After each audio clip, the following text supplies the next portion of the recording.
The one that converts to Islam embraces the folds of this faith because they choose to voluntarily submit and surrender to the will of God in exchange for the ultimate acquisition of peace and contentment in this life and in the hereafter. The one that is converting accepts the Islamic belief that in order to achieve true peace of mind and surety of the heart, one must submit to the ultimate Creator, the one true God, and live according to His divinely revealed laws.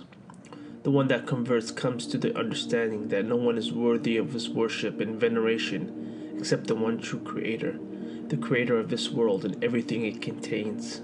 He realizes that the only true purpose of his life is to find God, build a relationship with Him, and follow His commandments. The one that is converting comes to the realization that God the Almighty would not leave him or her in the darkness without showing them and guiding them regarding the manner in which He wants them to live. To this end, He, God, chose messengers and prophets throughout history to send to different nations at different times to communicate His message to humanity, to demonstrate how one should live and to teach mankind about Himself. In addition, these prophets came with glad tidings, stating that whoever worships the one God without any partners and lives a righteous life while obeying God's commands will enter paradise eternally. And whoever worships anyone other than Allah and does not follow God's commandments will enter the hell eternally. Islam is not a new religion, but rather embodies the eternal act of submitting to the will of God. It is, indeed, the only acceptable religion in the sight of God. Islam is the true natural religion and offers the same message revealed through the ages to all of God's prophets and messengers.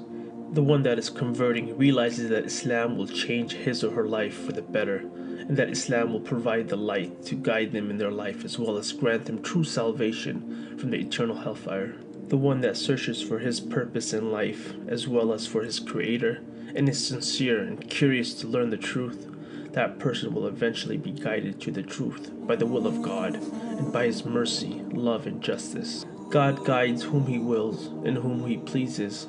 My dear brother or sister, if you have the desire to be Muslim and have a strong conviction and belief that Islam is the true religion of God, then you are ready to embrace the folds of Islam. In Islam, every action begins with one's intention, so one starts by setting the intention in their heart to embrace Islam for the sake of God alone. It's highly recommended that you take a bath or a shower to symbolically purify and cleanse yourself of your past life and your past sins. It's also recommended that you wear good clothes on the day of conversion. Unlike other religions, the act of converting to Islam does not involve any rituals, ceremonials, nor baptisms. All the one has to do is to declare the testimony of faith, which is known as the Shahada in Arabic, or the Declaration of Faith in English, which is the first of 5 pillars of Islam. These 2 statements encapsulate all of the beliefs of Islam. Ashhadu an la ilaha illallah wa ashhadu anna Muhammadan abduhu wa rasuluh. I bear witness that there is no deity worthy of worship except Allah, and I bear witness that Muhammad is His servant and messenger. One can simply state this phrase in privacy by himself, or can do so in public with witnesses, especially those who could help them pronounce the wording in Arabic accurately. The testimony of faith is recommended and often done publicly in a mosque or gathering. One testifies, acknowledges, and expresses that he or she is fully convinced, with no doubt, that there is no deity worthy of worship and veneration other than Allah. Allah is the unique name of God. One acknowledges that there is only one God who is the sustainer, the creator, who is in control of all matters and all things, who has no partners, no children, nor associates. He is the Most High, most merciful, all-knowing, all-wise, all-seeing, all-hearing. He is the first, He is the last.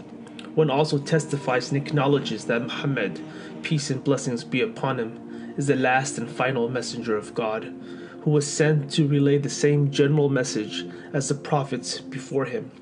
He is the best example and role model for humanity, a slave and a worshipper of Allah, and should not be wrongfully worshipped like past prophets, who were only human messengers of God and not God Himself. After one completes his testimony of faith, that individual is now officially Muslim. As a Muslim convert, one does not need to be burdened by his or her past sins committed before their acceptance, as all of their past sins will be absolved, and they will start with a clean slate, as free of sin as a newborn child. Not only that, but all of their past sins will be converted to good deeds. One should attempt to the best of his ability to keep his slate clean as much as possible, and do as many good deeds as he or she can. The new convert should make a lot of supplications to God, asking Him to continue to guide him or her to the straight path and lead him or her to paradise and everything else they desire, in this world and beyond. After the conversion process comes the time to start gradually learning more about Islam and practicing it by performing the 5 mandatory ritualized prayers that Muslims perform daily. A new convert should not try to learn all aspects of the faith at once, as they may end up feeling overwhelmed. Instead, one should continue to learn and grow his faith over an extended time period. It's highly recommended that the convert finds a local mosque or a local Islamic community and attend gatherings, seek Muslim support, and make new friends. One should also start to give charity and fast in the month of Ramadan, both of which are mandatory upon every Muslim. For people still unsure as to whether or not they should convert to Islam, they can pray to God without specifically naming Him. Just pray out and say, "Oh, you who created me, please guide me to the truth." Also, continue to research and look further at the overwhelming evidence and proofs that Islam offers to affirm its existence and validity. Do not procrastinate and do not take this matter of faith lightly, as you are not guaranteed tomorrow. Your test, your life, can end at any moment. Realize, my brother or sister, that you did not come to this video by random or by chance. You were guided here by your Creator. May your journey to the answer and to the truth be pleasant and successful.